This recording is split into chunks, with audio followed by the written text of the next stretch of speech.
We have here today Pablo Bandera from Phoenix, Arizona, who has kindly agreed to talk to us about his memories of Professor René Girard and how Professor René Girard has influenced him in his work. So let me start off by asking you, when did you first hear about Professor René Girard?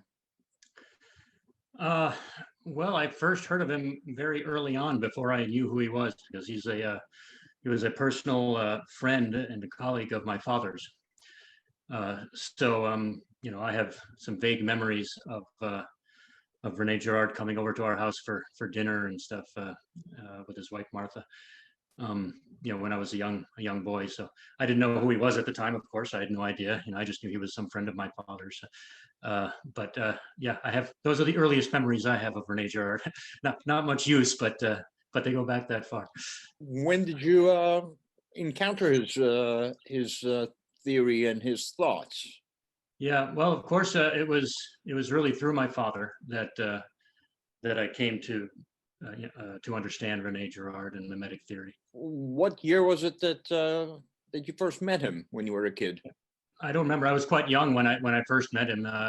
The first time I actually had a conversation with him about mimetic theory, you know, a conversation you know, that I could actually understand, was not until probably not until after graduate school.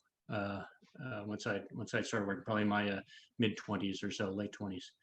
I think the first time I really started understanding, well, I wouldn't go that far. The first time I started really thinking about mimetic theory was when I was reading my father's manuscript for his book, The Sacred Game.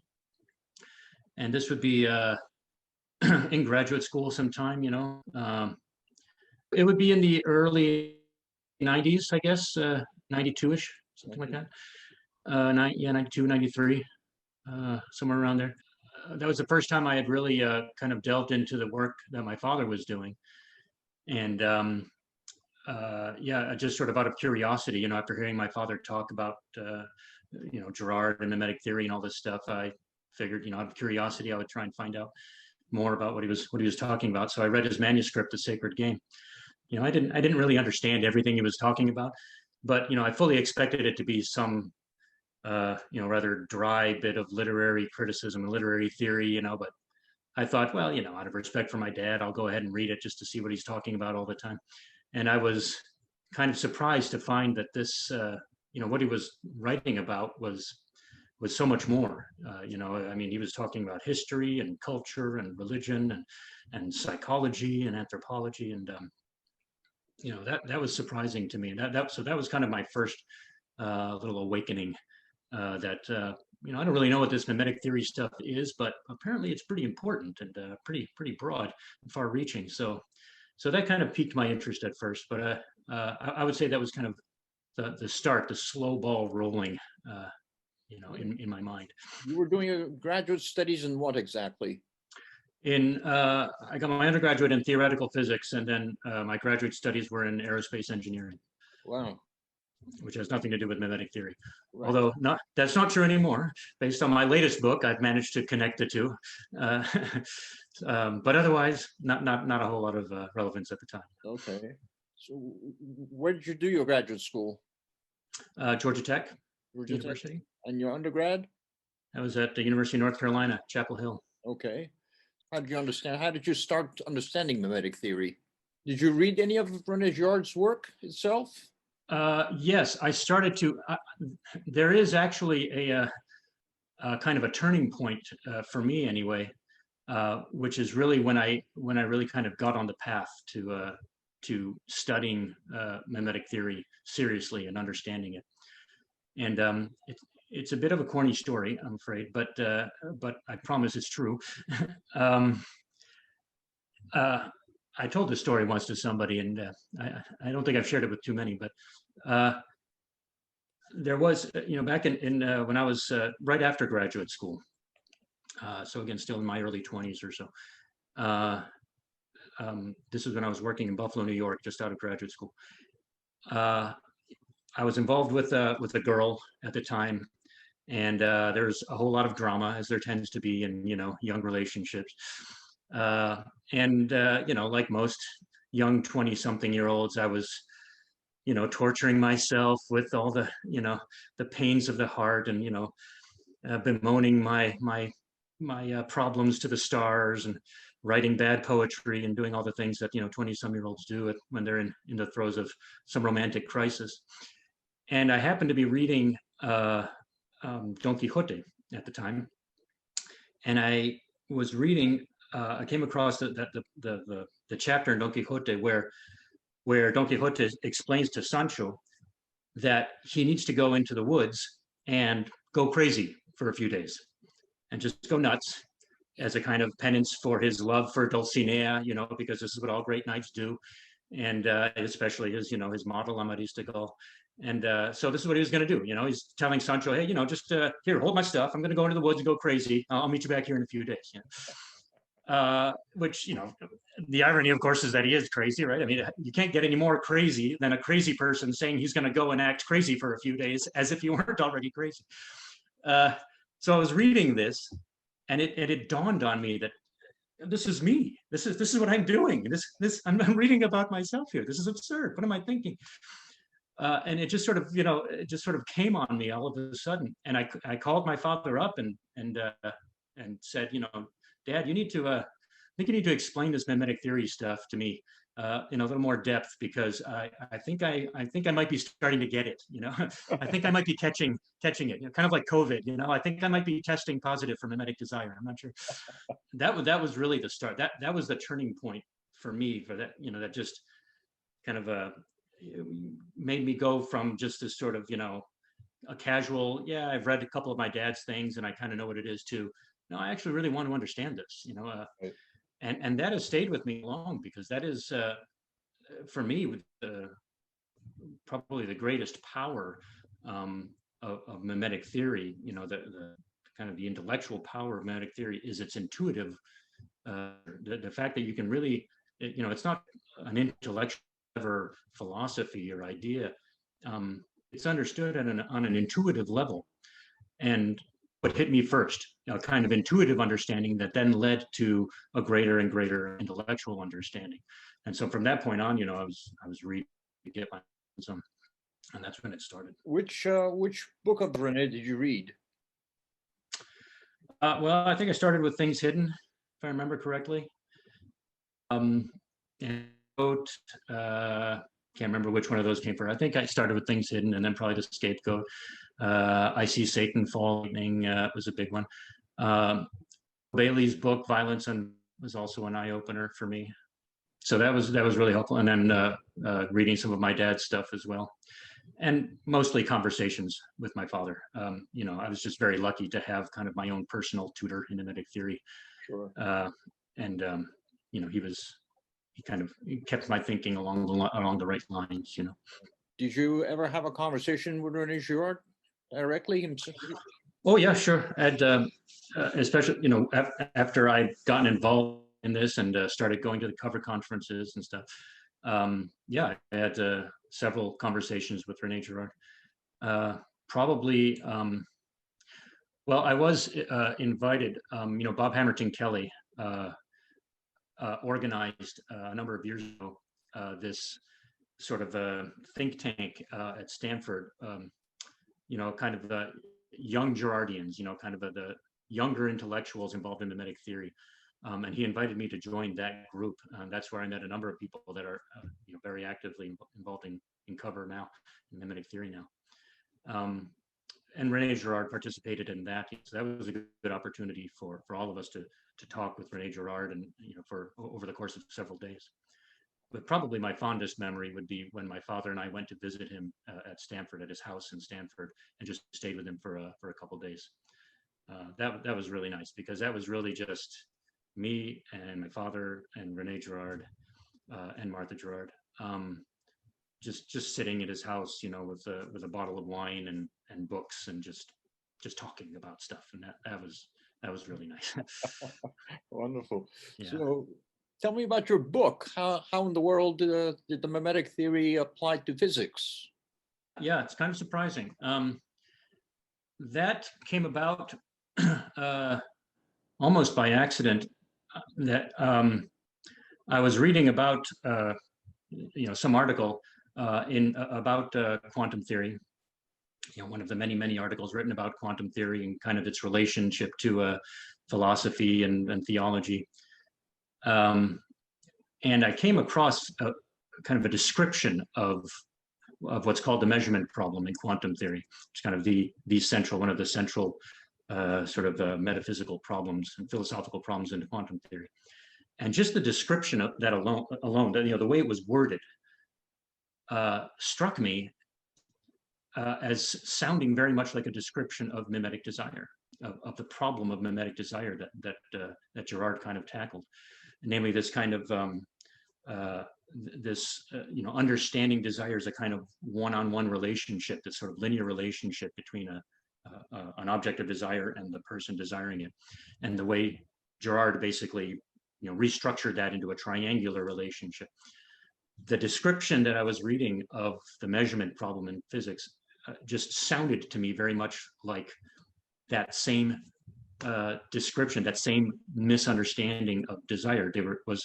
They seemed to be misunderstanding observation, the process of observation. The way it was being described sounded very much like the usual way desire is described. And so it just occurred to me like, oh, that's interesting. Gee, I wonder if we could kind of take that parallel further, and just as kind of a fun intellectual exercise, I just sort of started building the analogy and started seeing how far the analogy could go, and it just kept on going. And after a while, it finally occurred to me that I think I'm actually onto something. I think there's really an actual connection here. It's not just an analogy. It's not just a parallel with words. I think there might be a deep connection here. So yeah, that's kind of what started that whole process. And in fact, I think I found that there is a very deep connection between the way mimetic theory approaches the problem of desire and the way we can approach the problem of observation, of observing the world around us, including the physical world around us. So the kind of metaphysical problems that are popping up in quantum theory, which are causing the scientific community so much heartache, I think can be understood in a kind of more holistic sense with the help of mimetic theory. And not just mimetic theory. Thomas Aquinas helps a lot too, and a number of other philosophers that I mentioned in the book kind of shed some light on it. But it's really all kind of the glue that holds it all together is really mimetic theory. Can you expand on what's going on? I don't know much about quantum theory, so. Yeah, I mean, I could talk about this stuff for hours. So the challenge is being brief. But I guess the key insight is that in science, really in classical science as well as modern science, and quantum theory is kind of the big, quantum theory and relativity theory are the big examples of modern science. There is this underlying assumption, which is really completely taken for granted, that observation, when one makes an observation or a measurement, it's basically a one-on-one relationship, this kind of linear relationship, in the same sense that desire is often understood in a linear relationship. There's an object, a physical object, and it has certain observable features and observable quantities, and you make a measurement on it, and you observe those quantities. So there's a certain measurability, in exactly the same way that a person or an object can have a certain desirability, or is understood as having an inherent desirability. We understand things as having an inherent observability. Well, when you kind of cling to that understanding of observation, of how observation works, it makes it very difficult to explain some of the things that we are observing in quantum mechanics. The kind of strange behavior that it's not just theoretical, but that we're actually measuring in the laboratory. It's very difficult to explain it in purely physical terms with that kind of understanding, with that with that sort of linear relationship in mind. And really, one of the main theses of my book is that it's because we're clinging to that sort of linear model of observation that we're having so much trouble. It's kind of locking us into a way of understanding the world and our relationship to the world, which is not allowing us to really come up with a convincing explanation, a convincing physical model or metaphysical model of what we're measuring in the laboratory. And so I simply asked the rather obvious question, well, René Girard basically solved this problem in the context of desire. Desire was understood in this linear way, and Girard came along and said, no, actually, what if it's not linear? What if it's actually triangular?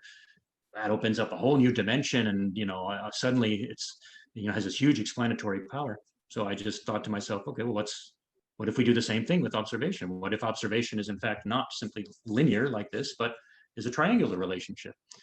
Does that help? What does that do? And what I found is that not only helps, but it explains a lot, and it allows us to explain the kind of strange behavior that we're seeing in ways that are consistent really with scholastic philosophy, which is why I bring in Aquinas, with theology, and it's all made possible with mimetic theory. There's a key, though, that you have to understand the observer in quantum mechanics as a human observer, and this is a point of debate within the scientific community. The scientific community does not like to accord any kind of special status to a human being. A measurement device is a measurement device. Whether you're human or whether you're a clock or whether you're a ruler, shouldn't matter. You should be objective. And so, objective science does not like to sort of start taking into account things like the subjective nature of human beings and, what a person thinks or feels, or anything. None of that is scientific. That's psychology or that's philosophy, but, science is objective. And there's a certain truth to that. And yet, I'm not the first person, I'm not the first physicist to note that these strange problems in quantum theory really come up because they really come up when you consider the observer as a human being. That was kind of the beginning of the measurement problem. And some physicists, some of the great physicists, have talked about the importance of consciousness. They kind of located the problem in consciousness. It's not just measurement. It's not just when you measure a problem, but it's when a conscious observer measures things. That's when you start seeing problems. Well, that's problematic as well, and people have argued against that. But I think you can try and kind of put the problem in consciousness. You can try and put it in observation in a kind of more materialistic sense. But I think as long as you can accept the fact that there's something unique about a human observer, that there's a certain objectivity amongst all observations, but an objective human observation, which is still an objective observation, but when a human being makes an objective observation, that's different. And it's different primarily because, unlike any other measurement device, a human being is mimetic. A human being is not just himself or herself. A human being is also, in a sense, the perspective of a human being is made up of the perspectives of other human beings as well. And if you take that sort of inherently mimetic dimension into account, it kind of blows open a number of things in quantum mechanics and in the way we understand the measurement problem in quantum mechanics. So that's really that's the impetus behind the whole thing. That leads to a lot of interesting discussion analysis. But what I've been pleasantly surprised at is that it leads to very consistent. It doesn't lead to some interesting discussion and then you hit a wall where it just doesn't make any sense anymore. It just keeps on making sense. It's all very consistent. Let me ask you, do you remember maybe one or two comments or advice that René gave you when you talked to him at all? Did you ever discuss this with René? No, I never had the chance to talk about my book or my work on quantum mechanics with René. I talked about other things about mimetic theory, things that I've been reading at the time, and exchanged opinions. But no, I never discussed my work with him. I certainly discussed my work a lot with my father. Absolutely. In fact, he was critical along those lines. So I almost feel like I got the perspective of René Girard. You know, I kind of know what René Girard would have said if I had talked to him. Yeah, your father, right? Yeah. Right. But no, I can't think of a time when, you know, when he gave me advice on my work specifically or anything. You know? Fair enough. Fair enough. Yeah. You came in late in the game, so that's right. Right. And I was never really a student in you know, in the usual sense. I never took a class with René Girard or anything like that. Right. So it reminds me of this little anecdote at one of the cover conferences, the one in California some years ago. There was a speaker who was going to speak on Levinas. He was a Jewish speaker. He was going to he had a plenary talk, and he was supposed to speak on Levinas. But he changed at the last minute as a surprise to everyone, and started giving this huge critique on Girard, on René Girard. You know, he was new to Girardian theory, and I guess he had just read some stuff kind of right before the conference to get up to speed a little bit on it, so he could relate it to Levinas a little.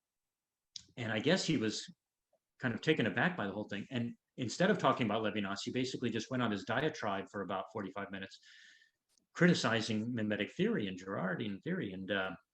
And his big critique was, you know, I remember him saying, you know, in the middle of this rant of his, which really kind of annoyed everybody at the time. He said, you know, this is to Nietzscheans, everything is will to power, and to Girardians, everything is mimetic desire. You know? And I remember hearing, you know, he said this, and I remember thinking, gosh, you know, logically that's a valid point. You know, it's a valid concern. You know, just like everyone else, just like everyone that's a Nietzsche fan thinks everything is will to power. It's true. This mimetic theory has this kind of broad explanatory power, and it's easy for it to, you know, to kind of fall into this fallacy of well, I can explain everything with mimetic theory. You know, just give me enough time and I'll figure out how to explain with mimetic theory. You know, that makes it sound bad. But the contrast between Nietzsche and Girard is so stark. You know, for him to make precisely that comparison, comparing Girard to Nietzsche, I thought, my gosh, you just couldn't have a starker contrast than that. You know, for you to make your point that Girard is just like Nietzsche, Girardians are just like Nietzscheans. Right. Okay, maybe Girardians are like Nietzscheans, but Girard is nothing like Nietzsche. Right. Girard is the opposite of Nietzsche. Right. You know, just what a difference. And I remember when he said that, I was kind of like, all right, I'm just going to write this guy off, because that contrast alone tells me how off base he is. You know, there is no comparison between Girard and Nietzsche. Yeah. No.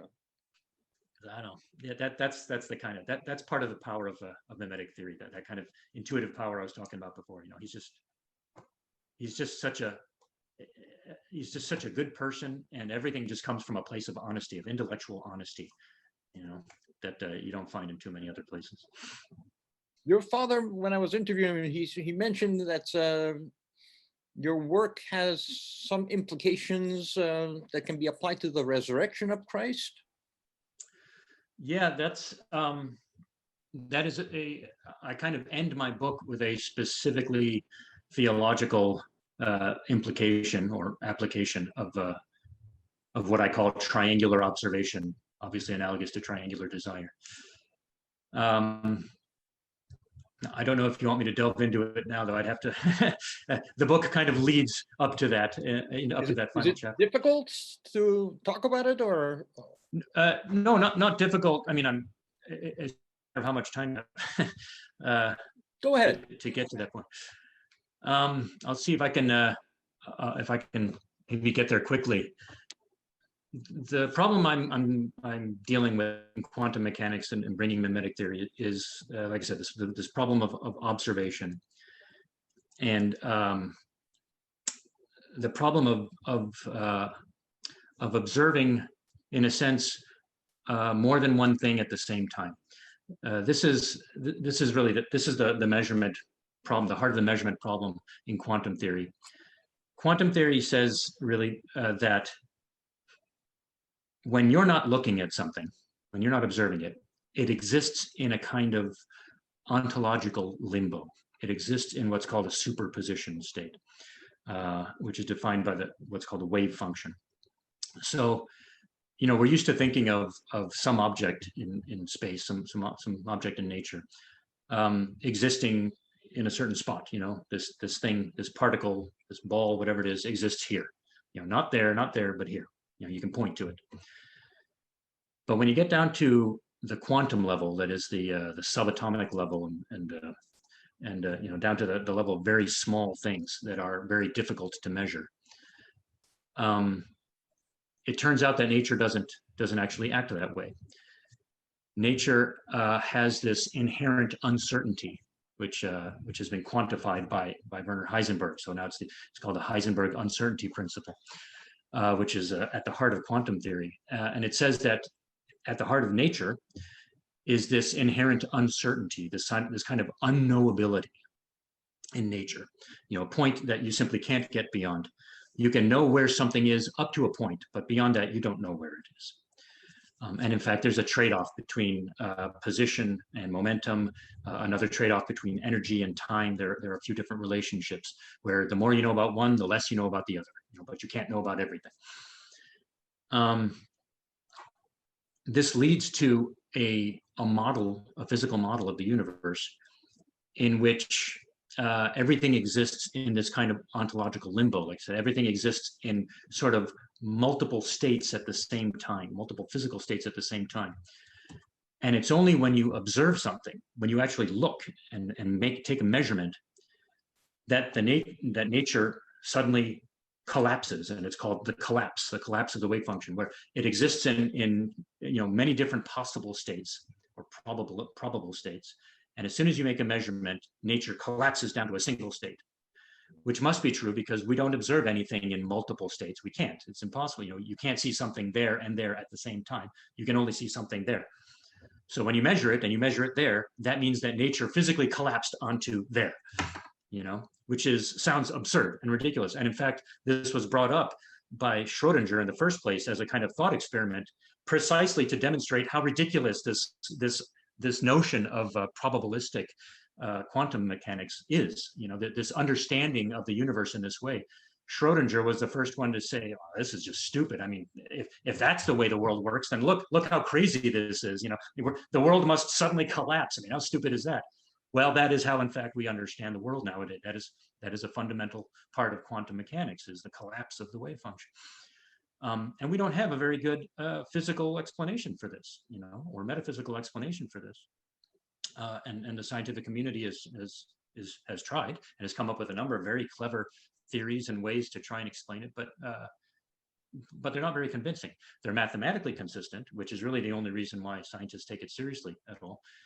But philosophically and metaphysically, I mean, it's weird. It's just weird. And there have been a number of interpretations of quantum mechanics to try and get around this idea, this problem. And each one tends to be even weirder than the last. But as long as they're mathematically consistent, they're taken seriously to some degree, but nobody feels comfortable with it. So anyway, what we end up with is this apparently this world in which something can exist as itself, but in more than one way, in more than one state at the same time. It exists as itself. In fact, its selfness is defined by its being here and here and here, or being in multiple states at the same time. That is the state of that object in nature. And it's only when you measure it that you have this sort of magical effect on it, and it collapses onto one thing. And what it collapses to by is completely arbitrary. I mean, it's not like you push it in one direction or another. It's simply the fact that you measure it, depending on the probabilities. If it has a 50% chance of being this and a 50% chance of being that, when you measure it, it could be this or that. And if you measure it again, it could be the other thing. It's purely probabilistic. It's purely chance. But this object exists in these kind of multiple states at the same time. So what I did, I in my book, I kind of explain how this can be understood by using mimetic theory and Thomistic theory kind of together.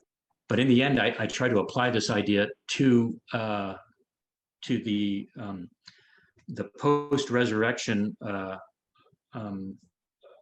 observances of Christ.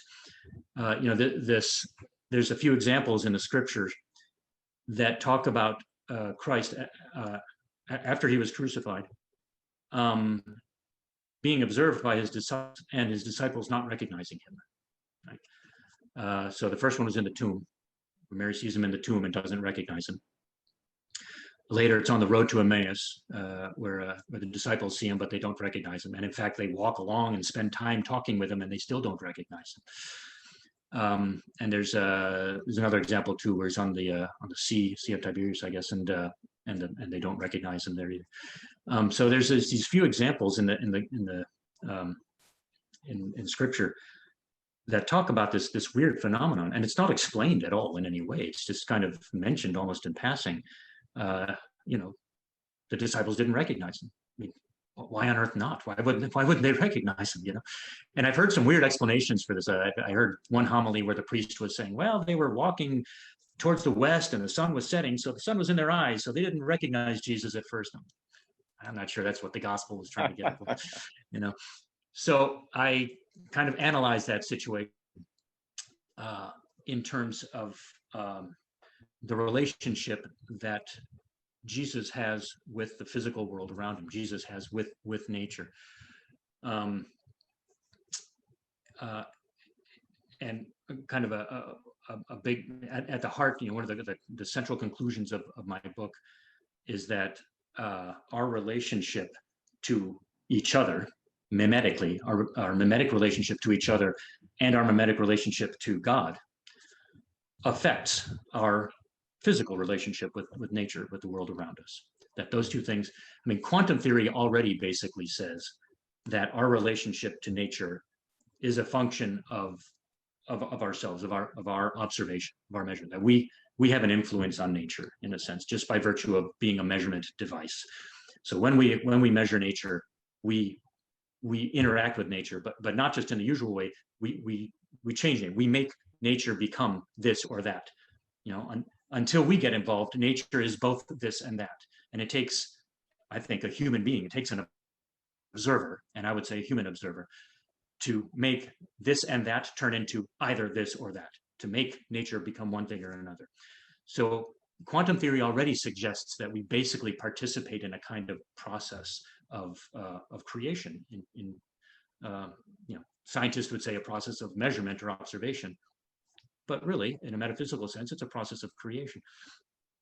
And the point in my book is that that relationship with nature is really a function of our mimetic relationships with each other. That those two things are in fact, that uncertainty in nature is not really an uncertainty in nature. It's really a reflection of our own uncertainty, our own mimetic uncertainty. That uncertainty that Heisenberg was talking about, my claim is that it's not really an inherent uncertainty in nature. It's an uncertainty which is really the natural contingency of our mimetic relationships. So it's a reflection of our mimetic relationships. Now, it comes about because of our mimetic relationships with each other, with the mob around us. That's where the uncertainty comes from. And the more mimetic, the more rivalistic those relationships, the more confusing things get, the more my observation gets lost in everyone else's observations, and that uncertainty grows. And by uncertainty, I mean quite mathematically, quantum mechanical uncertainty. And so our relationship to nature grows, and our observation of nature changes. If instead of, so that's our mimetic relationships with each other. Our mimetic relationship with God is quite different, in that it's not a relationship with the mob. That is really purely a relationship of love between us and God. Now, of course, you can mess that up, right? You can, a person's relationship with God can be very complicated, but it's complicated because of that person's relationship with other people and with the world around them. As far as God is concerned, there's an identity. There's a single truth, right? Your understanding of the truth may be confused. Your understanding of nature may be confused, but God is not confused. Right? And so if your model, if your one and only model is God, then there's really no room for uncertainty. Our models are each other. We have lots of models all over the place. So there's lots of uncertainty, and that affects our measurements on nature and our relationship with nature. But if our model were nothing but God, and we only had that one model, there would be no uncertainty at all. All that uncertainty would disappear, and our relationship with nature would change accordingly. Well, that was the case with Jesus. Jesus' one model was the Father, God. That was a kind of perfectly mimetic relationship, absolutely devoid of rivalry, but 100% mimetic to the point of being consubstantial, right? One in being with the Father. So it doesn't get any more mimetic than that, right? So that means, I suggest, that Jesus' relationship with nature was also very different than our relationship with nature. And so the first people to observe Christ in this new relationship with the Father post-resurrection would have observed something different. You know, basically their observation of reality would have been shifted.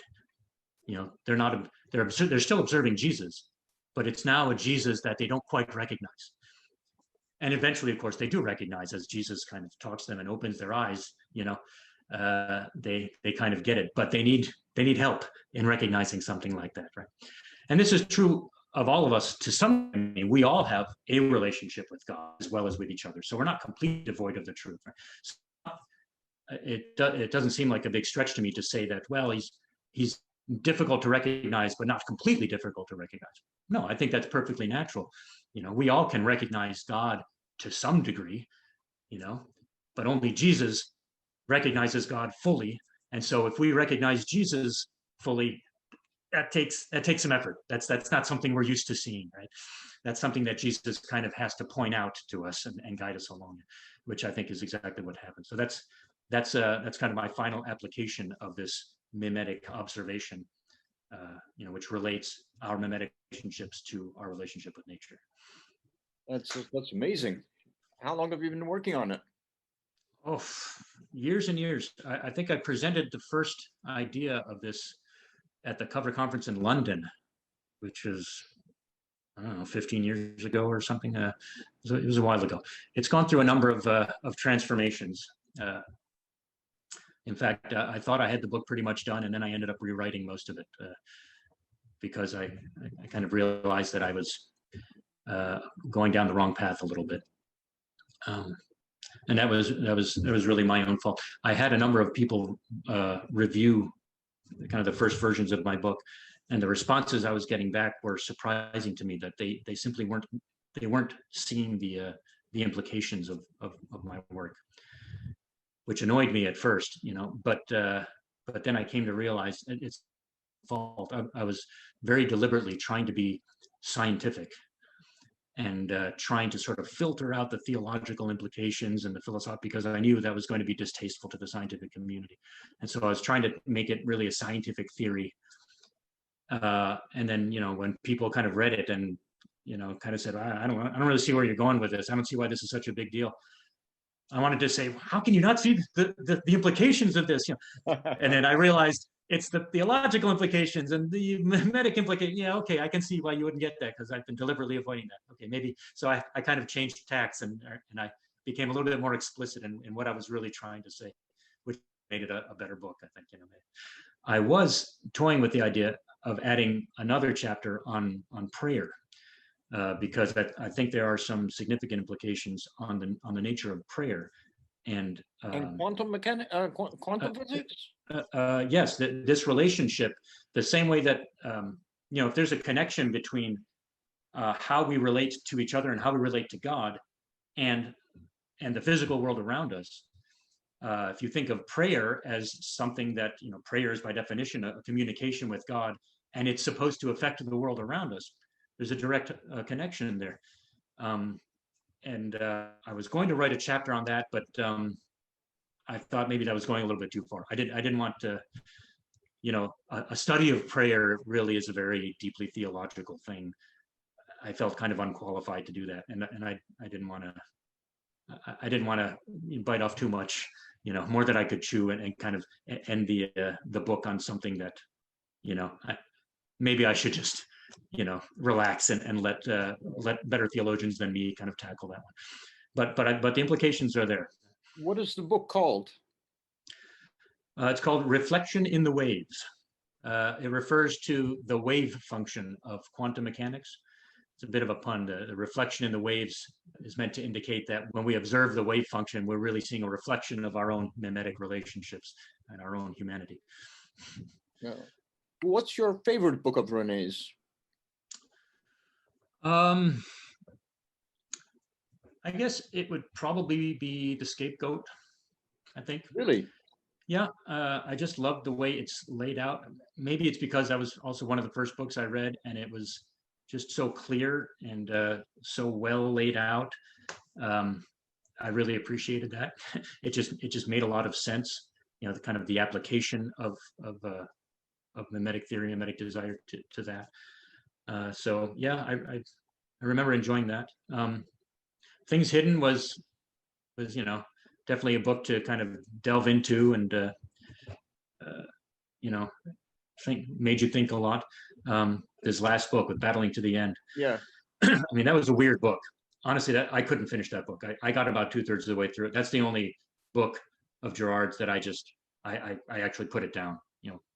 I got maybe about 2/3 of the way through it, and I just thought this isn't the Girard I know. This is weird, and I think a lot of people felt that way. But I think just as far as kind of the most enjoyable read, I think maybe one of the more influential is probably Scapegoat. How did you manage to get through Things Hidden, coming from physics? Oh, well, I'm actually more interested in this in literature and philosophy and mimetic stuff than I am in physics. Don't tell my boss that. But, I would rather spend my time on that stuff. Okay, well, thank you so much for taking time to do this conversation. Really appreciate it.